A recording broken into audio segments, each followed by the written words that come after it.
Mark Zuckerberg shared on Threads this morning that they have surpassed 30 million signups, which I want to be clear blows away the internal projections they had for this thing by a crazy multiple. They're now internally at Meta talking about, can we beat the ChatGPT record for the fastest consumer software product at 100 million users. So that's the scale of Threads right now. They really moved quickly on this thing. They weren't actually planning to release Threads this week. They were planning to do it next week. And what happened is they saw the Elon rate limit fiasco on Twitter over the 4th of July weekend and rushed it out, and employees started working on the holiday to get it out. They wanted to have more time for celebs to get onboarded. Celebs didn't get onboarded until about a day before public launch. So this is all moving really fast. I had wondered about that actually, because you could not have imagined a more perfect time to launch an app like this. And there have been a lot of these sort of fortuitous moments to try and compete with Twitter over the last 8 months or so. But this one in particular, because I think, what was it, Saturday the 2nd, I think, was when Elon tweeted, we're rate limiting people, and if you're not paying, you only get to see 600 tweets a day. They put up the login thing, so you couldn't see tweets unless you were logged in. And there was this very clear, like, closing down the walls of Twitter thing that everybody, some combination of thought was stupid and ruthlessly made fun of, both of which I think were correct responses to those moves.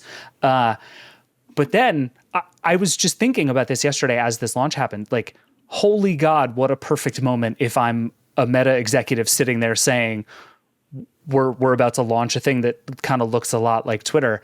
And if they had launched this 4 years ago, everybody would have been like, oh God, they launched Twitter. But now they picked this perfect moment and everybody's like, oh my God, they launched Twitter. Like, it's the best news of all time somehow.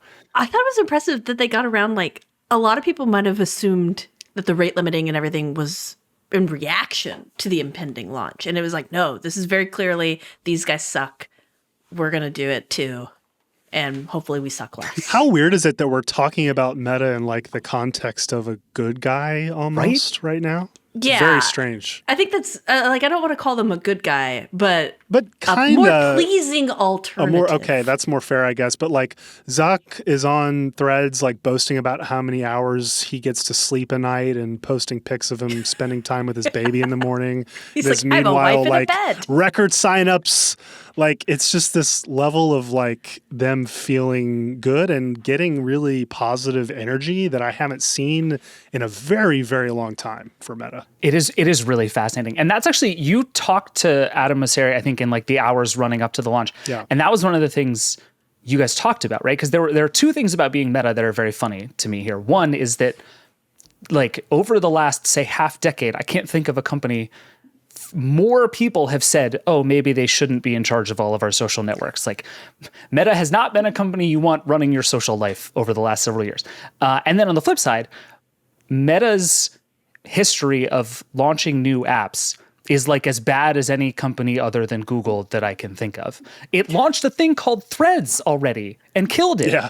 And you were talking to Adam, and like the sense I got was there's a lot of confidence inside that company for how they can do something like this right now. Yeah, I think they were confident, but they were at least publicly trying to project the sense of, like, Adam told me it was a risky bet, that they know that launching a new app in the year 2023 has a much more likely chance of failing than not, versus tacking it on to an existing app like Instagram that already has over 1 billion users.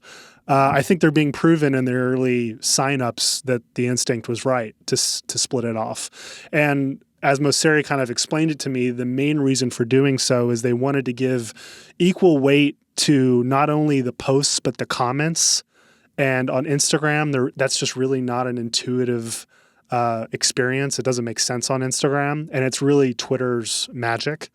And Threads, I mean, it's called Threads. They want the threads to be the most prominent thing. And they realized to do that, they wanted to split it out. They've been trying to simplify Instagram. They didn't want to add another tab, which I am very much in favor for. And it's smart to use the Instagram social graph as the kickoff here and let you bring your Instagram onto Threads, because the kinds of people on Instagram who are active posters probably maps the closest to Twitter's most active posters than any of Meta's properties. They think they can make a nicer version of Twitter. Zuckerberg's been very clear about that publicly in Threads, and sees the fact that Twitter has become meaner, and I would say a much less friendly place to be in the last several months. And it's very just ironic to me that this is Meta now coming in and saying, we're going to make the nice social network. Yes, we contributed to people rioting January 6th, but that was a long time ago. Let's forget about that. Let's move on.